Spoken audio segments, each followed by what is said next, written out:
So you know that sinking feeling, right? You kick off a huge data export or maybe a video render, and you're just staring at the screen praying it doesn't time out. It's a classic, super frustrating back-end problem. Well, we're going to break down the asynchronous patterns that totally solve this, making sure those big, long-running jobs actually finish every single time.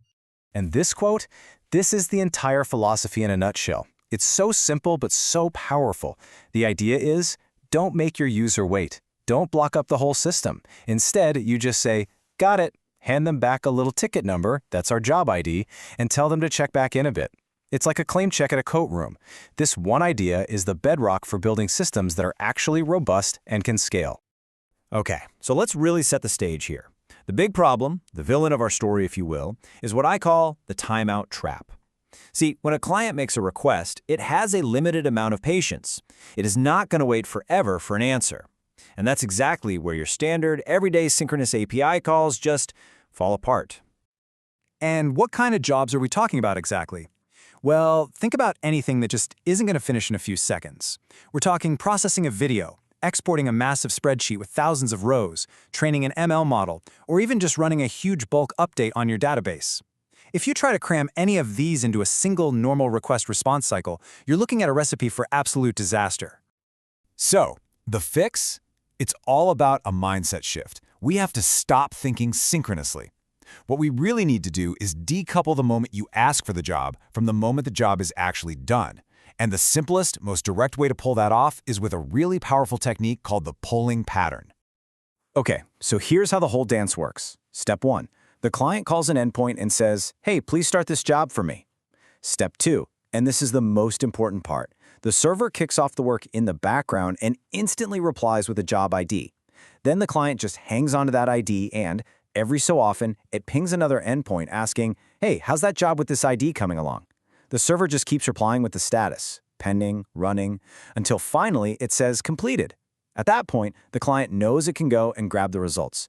It's simple, it's elegant, and man, it just works.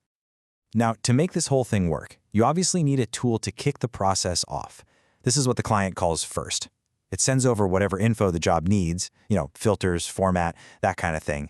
And this tool's only responsibility, its one and only job, is to get the ball rolling and immediately hand back that all-important job ID. That's it. It's just the claim ticket. And the second piece of our puzzle is the status checking tool. This is literally the "are we there yet" part of the system. It's a super simple endpoint that the client is going to poll over and over. Its job couldn't be easier. Just take a job ID and report back on the current status of that one specific task. That's all it does. Now, it's worth pointing out that polling, while super simple, isn't the only game in town. There are more advanced things like webhooks, which kind of flip the whole script.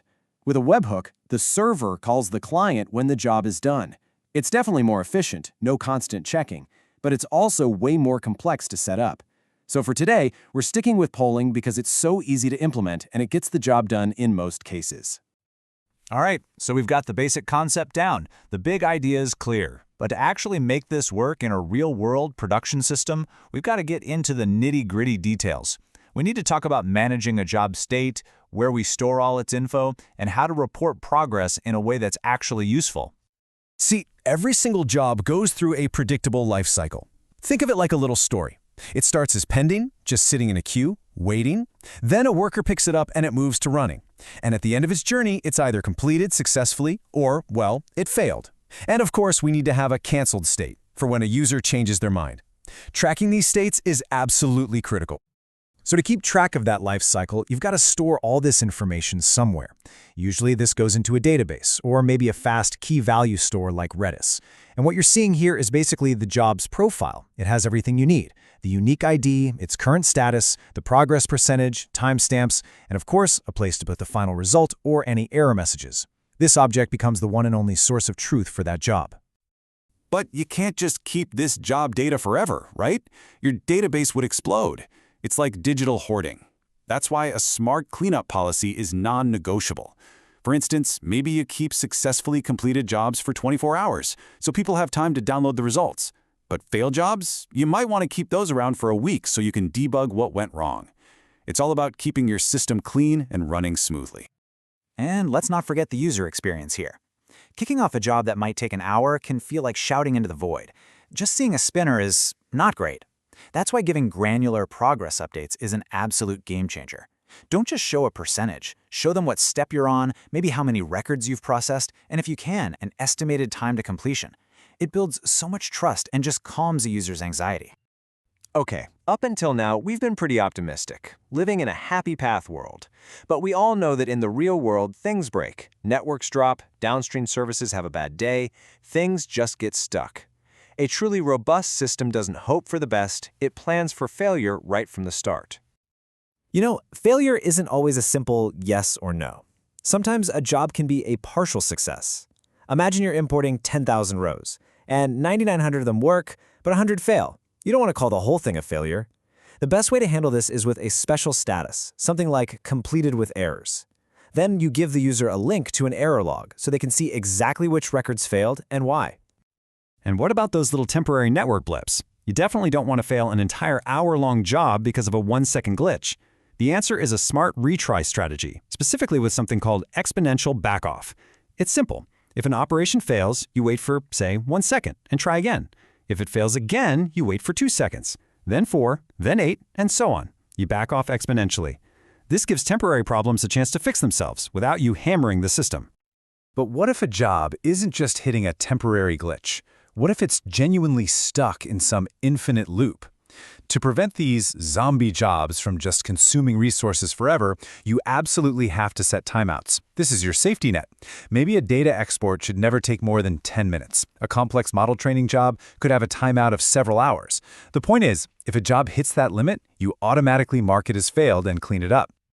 And last but not least, you have to give your users an escape hatch. I mean, what if they started a huge export and then realized, oh no, I used the wrong date range? They need a big red stop button, a simple cancel job tool that just takes the job ID, gives them that control, and honestly, it's a critical part of any user-friendly system.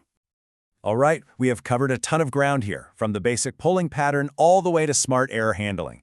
So now let's pull it all together and distill it into a clear, actionable checklist that you can use to get started. Okay, here's your core checklist to just get up and running. First, figure out which of your tools are the slow ones that need this treatment. Second, get your job storage set up, a database, Redis, whatever works. Then, build those 2 essential tools, start job and check status. After that, layer in some good progress reporting, set some reasonable timeouts, and build that cancellation feature. Do these things, and you'll have a solid, functional async system. Now, if you want to go from just working to production ready, you'll want to add these final touches. This is the pro-level stuff. Implement those cleanup policies we talked about. Make sure your result URLs expire so you're not leaving sensitive data just hanging around. To protect your system from abuse, limit how many jobs a single user can run at the same time. And finally, the golden rule. Monitor everything. Monitor your job durations, your failure rates, because you can't fix what you can't see. So, by following these patterns, you've done it. You've built a system that's way more resilient and responsive. You have officially conquered the timeout trap. But this opens up a whole new interesting question, doesn't it? Now that your jobs can run for hours without crashing, how do you get them to maybe stream results back to the user as they're being generated? That's a fantastic topic for our next explainer.